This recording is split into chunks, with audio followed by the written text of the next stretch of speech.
Before we start the show, I must ask you, nay, implore you, to vote for us in Madison Magazine's Best of Madison 2024 contest. Y'all, the CityCast Madison podcast and our newsletter Madison Minutes are up again for Best Local Podcast and Best Local News website.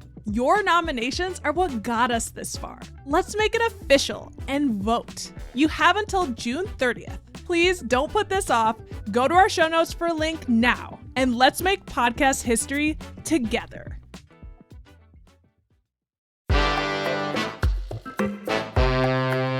Today on CityCast Madison.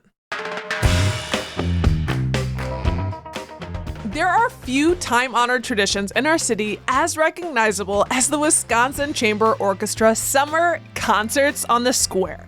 People wait all year for this iconic series, and this Wednesday, June 26th, is the bright start of the 2024 season. Starting this week, concerts will run every Wednesday evening through the end of July and feature the full orchestra and special guests performing on our Capitol grounds. To get you an insider scoop on the season ahead, we sat down with the Wisconsin Chamber Orchestra musical director, Maestro Andrew Sewell. It's Monday, June 24th. I'm Bianca Martin, and here's what Madison's talking about. Andrew, hello. Hi, Bianca. So you have had such a big year.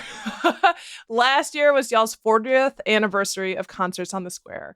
This is your 25th anniversary at the helm. How are you doing? How are you feeling right now? Feeling really good. It's another season.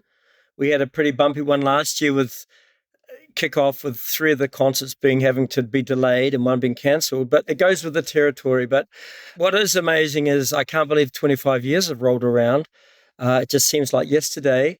It still keeps me feeling young. It's grown to be a big part of Madison, and I'm thrilled to be still doing it. And it just seems to be getting better and better. And I'm so delighted to have such a great team at the Chamber Orchestra. Joe Lanus, the CEO, Audra Lange, our Director of Marketing, and Sam Pavel, our Director of Operations, and many others. So it's great to be back, and it's great to be here. Having a good team is everything. Absolutely. And I've seen a few come and go, and this is my 4th executive director, over 25 years. But since the pandemic, or through the pandemic, actually, it's taught us many, many things.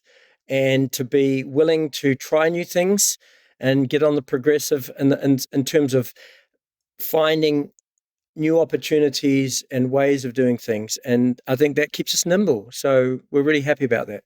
Yeah, and concerts is such a gift to Madison. What can you share with us about this series lineup for this year? Like, I know each of the concerts have different music and themes. Like, what can you tell us about this season? Well, as you know, we do 6 concerts that start the last Wednesday of June every year. And this opening concert is called Tiempo Libre, and they are from Miami-based Cuban band who were not able to play with us last year because of the Canadian wildfires. So we've tapped it as Tiempo Libre 2.0. They were here in Madison, they're all set to go, and of course we couldn't do the concert. In the meantime, we had a great time playing local at a bowling alley when we weren't working. So that's a little bit on the side.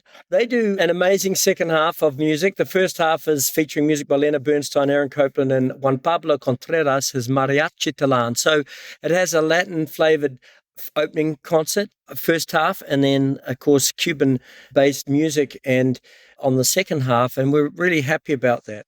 The rest of the program, the season, we typically do a 4th of July celebration, and this year it falls on the 3rd. And we have a local youth choir singing, the Middleton High School Choir, as well as Daryl Taylor, a countertenor from San Diego, who's singing with us, doing a couple of pieces. And we're also featuring a new work by New Zealand composer Victoria Kelly called Requiem, The Lighthouse Keeper, based on a New Zealand poem. Very short. In the second half, we do the 1812 Overture and a tribute to our men and women in uniform and veterans with the Armed Forces Salute.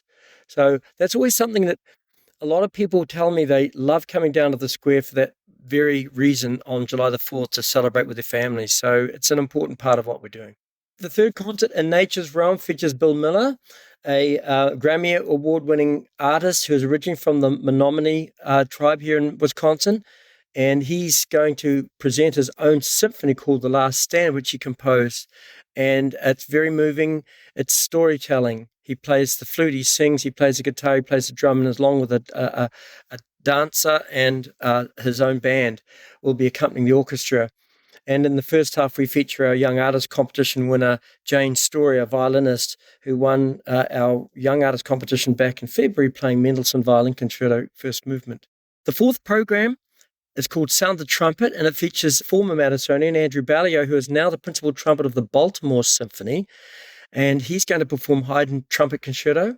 And then in the second half, our own principal trumpet is going to join him for a double trumpet concerto. In fact, it's called Trumpet Squared, I believe, the name of the title of that program. And we're really excited to be featuring that, and also with a guest conductor, Emmanuel Andrizzi from Chicago. The fifth program features Canopy Dance, a local dance company, along with a new work by a local composer. It's going to feature the dancers dancing a brand new choreography, as well as Elena Bernstein on the town.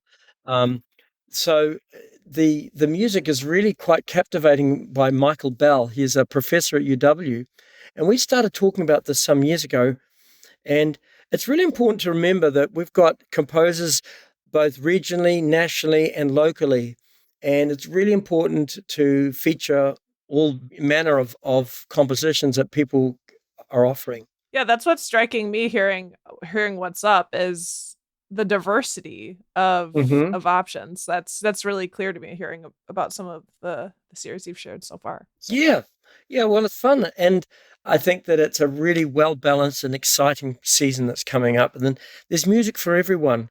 Anyone can come down, put a blanket down, listen, sip a glass of wine, or share a soft drink or a soda, and just relax. It's really about community, and also becoming a friend of the WCO through our Friends program, which is an effort that we launched a couple of years ago, where you can get all of these benefits by simply making a small donation of $5. Yeah, and I feel like it's something that folks would feel, and people do feel, that they cherish the concerts and want that to be, I am proud to support this and be a part of keeping this, longstanding series going and strong. It sounds like a very exciting series.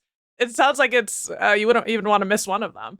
So I do want to know, how do you approach creating the series? Like, how do you select the repertoire for this season? And particularly since it's your 25th season, do you have any particular winks, personal winks, or glimmers for yourself in there? It's a series that we have developed, and over the years, I think Concerts on the Square has developed into its own kind of genre. What I mean by that is it's a concert format that is an hour and a half long of music with a 15-minute intermission. We've got crowds of people, both at tables and on the blankets, listening to classical music or in an orchestral setting.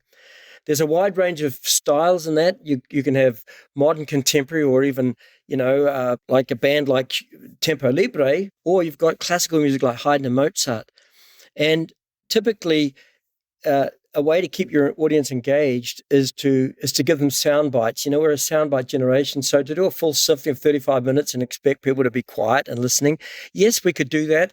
But at the same time, I kind of learned that less is more. So you give them 8 to 10 minute work.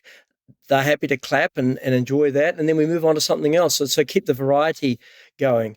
So that's the kind of format. A Concerts on the Square format is 4 or 5 pieces in one half, each half, and it keeps things moving along.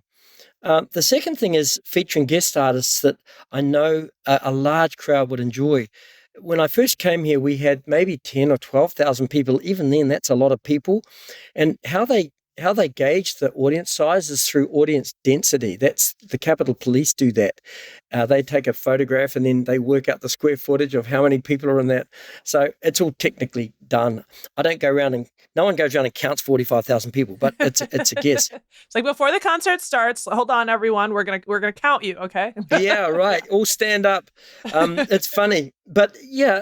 So that's good. And then over the years, when I first arrived, it was, I'll play it loud and play it short and play it fast, because they're not going to listen. And I thought, well, that's the wrong approach, because if you play music, people will be listening. And so over the years, I've gotten quieter, and people that want to talk sit further away from the stage, and people that really want to listen come in close. We've also, new this year, are adding 5 screens so that people around the square can see better. And that's really important, not just to make it an oral experience, but a visual experience. Hence, we can have dancers now, or, for example, Bill Miller, and people can actually see what he's doing as he's performing. People like to see the musicians, they like to see the action. And, people that are at a table can get really up close and personal. And I've heard this from a number of people that like to sit to the side of the orchestra. They can kind of see the musicians moving around and playing and get behind the scenes, so to speak. So, it is an interesting opportunity for people to really get to know how an orchestra works.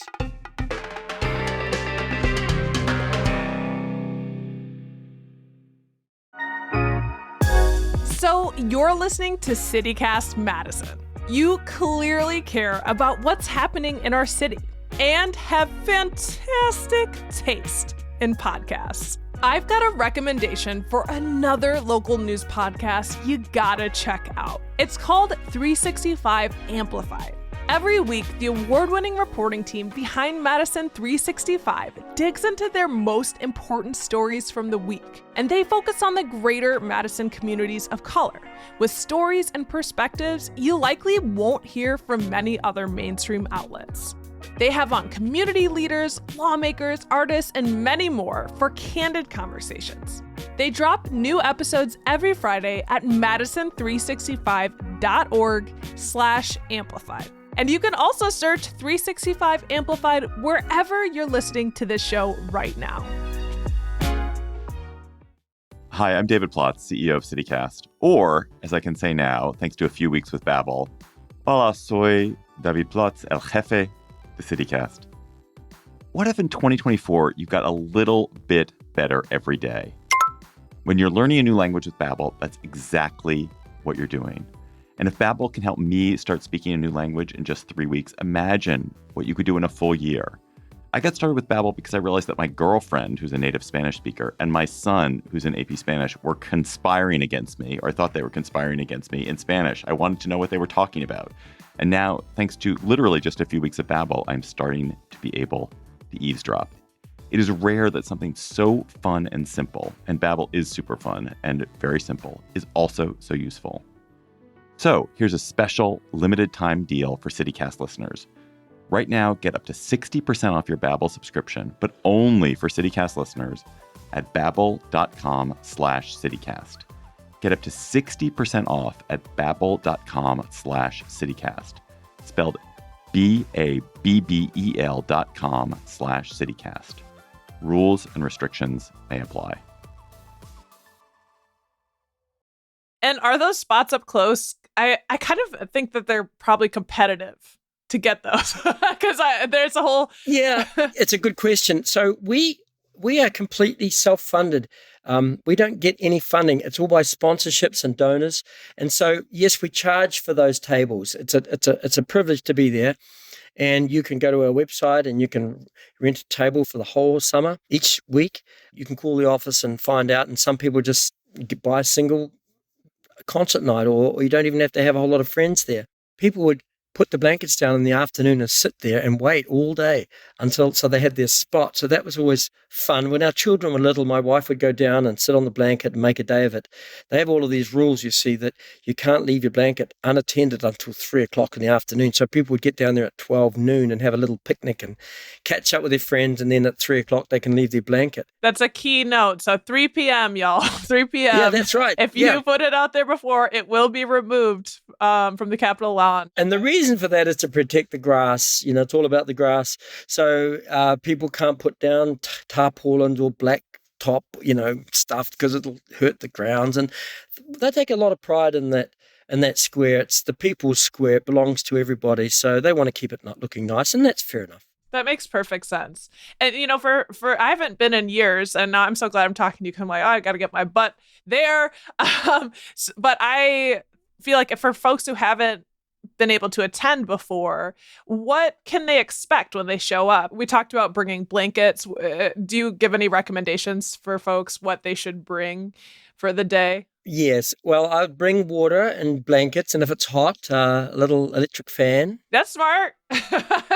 No, it's actually get some shade. And, they had some great food trucks down there. And we have a beer tent, and we have all sorts of information. There's a kids area. Each week there's a different kids area. The food trucks are amazing. If you're willing to spend $7 for a beer, then you can possibly spin for $5 for the orchestra, I'm sure. And that's always a good thing to throw in a few bucks. But no, it's a great way just to celebrate the community. As I said, so many people come down for that. And we've heard so many stories over the years about people getting engaged or celebrating their birthday or bringing their friends. And it's really a quintessential Madison summer activity to be able to go down there and relax. And we have, things in place about calling the weather if it's a little iffy. We make the weather call at 3 o'clock or 5 o'clock. Typically, it's 3 o'clock. If it starts to come in later, we can sometimes shorten the concert. We're always thinking about safety as well. Yeah, I was going to ask if how you guys handle logistical challenges. It's a big part of what we do. We've been very fortunate over the year. We've had a few exciting tales to tell. And everyone's got their concert on the square nightmarish story, and then they've got their wonderful story. And truly very personal stories that people love to share. So it's a great event. Can I get your nightmare story first and then your good story? All right. Well, my nightmare story. Well, I think it was interesting. We had a guest conductor here, and we were going to sing. It was a pops concert, and so there were a couple of singers. They were singing music by Simon and Garfunkel and a kind of folk type sing as well. It turned out that a storm blew up really fast, caught us all off guard, and we'd already called the concert to go on, and then it became quite dangerous. So they said everyone has to clear. The concert had to be sort of abandoned, and people gathered in the inside the state capitol, and the musicians went in there, and a lot of people sheltered in there. Well, then they just decided to start singing to the people in the Capitol, so they got their concert. Wow! Oh Yeah. my God! Well, the nightmare story part of that was that we had straight line winds and things were going crazy outside, but inside the state capitol, where it was all safe, they still got a concert in. And then the nice story was in 2007, my wife and I became citizens, and quite unbeknownst to us, we got presented with a flag that had flown over the Capitol in Washington, D.C. by our state's Senator Tammy Baldwin. So that was really something. Very moving. That's so special. It was very special indeed. And they surprised my wife and I, so that was lovely. Oh, it's gorgeous. I'm glad to have you here as we get to ask the kind of the big overarching questions. Before I get to the big picture, I did want to ask, someone told me once that they got shushed at the concerts. And so I'm glad you mentioned that if you don't want to talk, you go closer. And for the other people that are just showing up for the vibe, you kind of stay back a little bit. Like, is there etiquette? What would you recommend or any notes there?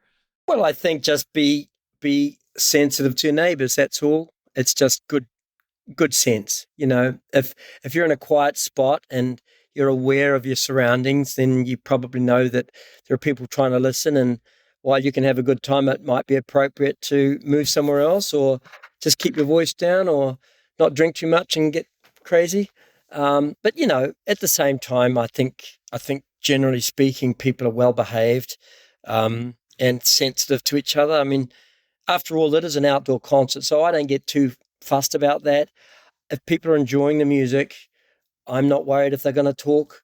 But if it's spoiling somebody else's experience, I think what sometimes happens is corporations or companies might give a whole table to their employees and who've never been to a concert before, so they don't kind of know what to expect, and they have different expectations. So they think, oh, it's wonderful food. We're just sitting here having a good old time with our friends, and they forget that there's a concert going on, and maybe the shush came from another table or something like that. I couldn't tell you, but it's self-regulating, I'd say. We don't have we don't have anyone going around telling people to be quiet. That wouldn't have been us. No one from the staff does that. But I think all in all, it's knowing how to behave in public, really. Yeah. It's like, hey, there are also world-class musicians making music to be heard. So, being thoughtful of that. That's a good way to put it. Mm-hmm. Yeah. And so, we're in a time right now where some people would say classical music is at a crossroads, that there are folks who are turning away from classical music. What do you think the value of something like Concerts on the Square is for classical music and live long and prosper, that sort of agenda? Well, I must say that I think that one's first experience of anything is a very important one. Your first touch. Think about, well, fill in the blank, my first flight, my first ride in a plane, my first ride in a bus or a train. Now, when you're little, that means a lot of things. But as a young 8-year-old, I went to my first concert and I can remember it. And it got me turned on to music. I mean, I was so excited about it. So for me, families that bring their children along to a concert and see it happening live and actually how it's made, like how the sound is produced. Like I remember seeing a violin and thinking, that's so cool, sitting under somebody's chin, or the horn. Children have wonderful imagination. Think about taking your son or daughter to a ball game at the baseball park and the kind of the feeling that is, when the roar of the crowd or something like that. It really is an experience that people take with them the rest of their life. If it's a positive one, then it's going to happen positively. If it's a negative one, they're not going to want to go back. So we try really hard to make that experience positive and good, and the choice of music that's going to go with them as they leave the concert and, head home. And a feeling of safety amongst people with the crowd. And we just had a gala 2 weeks ago, which kind of replicated that feeling of concerts on the square. It was a concerts and cuisine. And it was basically a celebration of all things that are good about concerts on the square: good food, good music, good company. And I think that goes without saying that recipe is a good one for introducing young people, old people, young families, new people to Madison, old friends, to make it an activity that's something that we can celebrate and we can even sell to as a tourist destination. I think I saw a figure that the concerts attract something like 250,000 people annually. Yes. What do you think it says about Madison that we embrace Concerts on the Square and the Wisconsin Chamber Orchestra like that? Well, that 250,000 includes our indoor masterworks season. That's a total. If you imagine 50,000 times 6, that's right. A lot. And then you would get 1,000 people to each of our indoor season. Yes, that's an important number. And actually, I think for the city, Pleasant Rowland's original vision 41 years ago was, what can we do to make the city come alive downtown after 5 o'clock on a weeknight? That was her vision. And it's turned into something so much greater than that. There are businesses. When we have all of that number of people coming down, they're going to be buying food. They're going to be having coffees. They're going to be taking the bus. It has an economic impact on the city and is good for many other reasons, as well as celebrating the downtown area and people getting exposed to the state capitol and just having 2 lakes here. There's so many wonderful things about being here. That's incredible. I saw it's a figure. The economic impact is something upwards of $13 million. So it's nothing to sneeze at for sure. Before I let you go, I just want to ask, looking to the future, what are your aspirations for concerts on the Square? It seems like you're fulfilling a lot of them, in this series, but what are you looking forward to bringing as you guys chart your story forward? I think you hit the nail on the head, Bianca, because if we're not looking forward, then we're looking backwards. So I think that it's always striving to make it a bigger and better product, something that's going to serve everybody. I think our focus at the moment is making it a welcoming place so that it doesn't feel exclusive. And we want all communities, everyone of every color, shape, size, gender, everything, to feel welcome in the space. And I hope that through music and art, we can do that and continue to do it, because it's for everybody.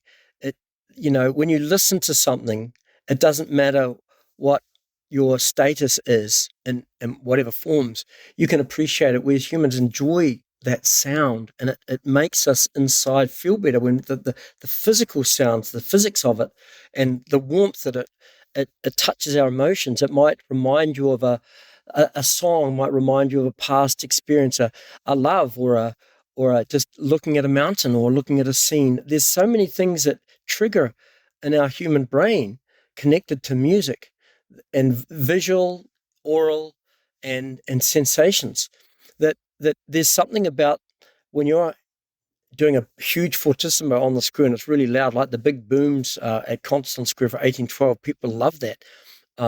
There's just something warm about it, and it's something to celebrate. So if we can maintain that as we move forward, then we're doing the city a service.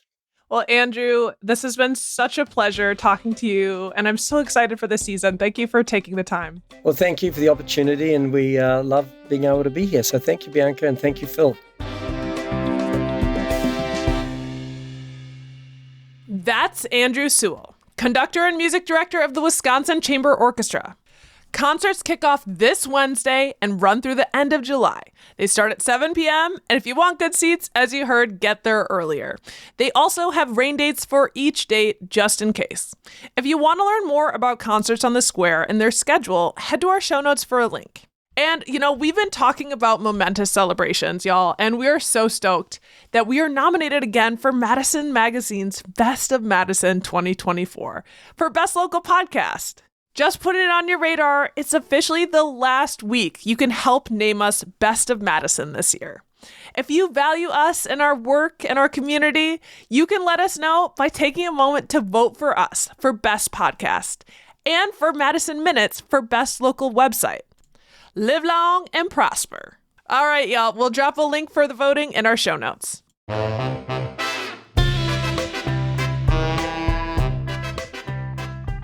That's all for today here on CityCast Madison. I'm Bianca Martin. If you enjoyed the show, why not share this episode with the person you'd take to concerts? All right, we'll be back tomorrow morning with more stories from around the city. Take very good care and enjoy yourself.